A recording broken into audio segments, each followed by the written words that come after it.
3 వన్డేల సిరీస్లో భాగంగా అడిలేడ్ వేదికగా జరిగిన రెండో వన్డేలో భారత్ ప్రభంజనం సృష్టించింది. ఈ మ్యాచ్లో ఆసీస్ నిర్దేశించిన 298 పరుగుల లక్ష్యాన్ని ఛేదించి సిరీస్ను సమం చేసింది.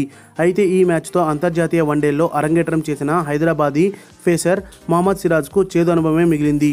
ఈ మ్యాచ్లో సిరాజ్ 10 ఓవర్లలో ఏకంగా 76 పరుగులు సమర్పించుకొని నెటిజన్ల నుంచి విమర్శలు ఎదుర్కొంటున్నాడు. పైగా ఒక వికెట్ కూడా తీయలేదు.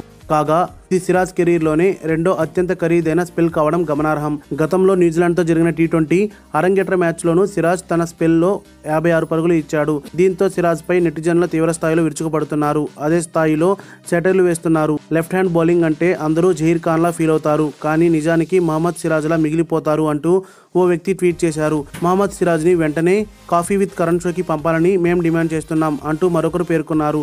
టీమిండియాకు రన్ మెషిన్లు అప్పట్లో ఉమేష్ యాదవ్, ఇప్పుడు మహమ్మద్ సిరాజ్ అంటూ మరొకరు సెటైర్ వేశారు. మరిన్ని అప్డేట్స్ కోసం మన ఛానల్ని సబ్స్క్రైబ్ చేయండి.